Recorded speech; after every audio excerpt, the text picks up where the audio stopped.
Архитектите Имре Фаркаш и Милан Матович работата на архитектонскиот бисер ја завршиле безпрекорно. Одлично го проектирале пружниот погон со 4 колосека за поминување, 2 локални и 5 колосеци за возови на чекање, а зданието го поделиле на 4 функционални целини: дел за управување со сообраќајот, репрезентативен хол со чекални, ресторант и сегмент за истовар и преглед на возови. Кровот бил луцидна авторска имагинација, асоциација на крововите на типичните панонски куки.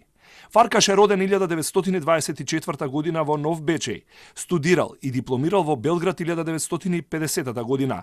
По дипломирањето бил ангажиран како асистент, а потоа и како хонорарен наставник по предметите нацртна геометрија, перспектива и техничко цртање на архитектонскиот одсек на Техничкиот факултет во Скопје, каде останал до 1955 година.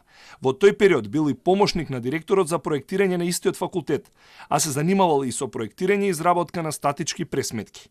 Најпознат проект на Фаркаш во Македонија е гимназијата во Тетово 1951 и поголем стамбен блок за универзитетски наставници кој настанал во соработка со колегата Ристо Шекерински. Овој стамбен блок се наоѓа во центарот на Скопје на улица Орце Николов.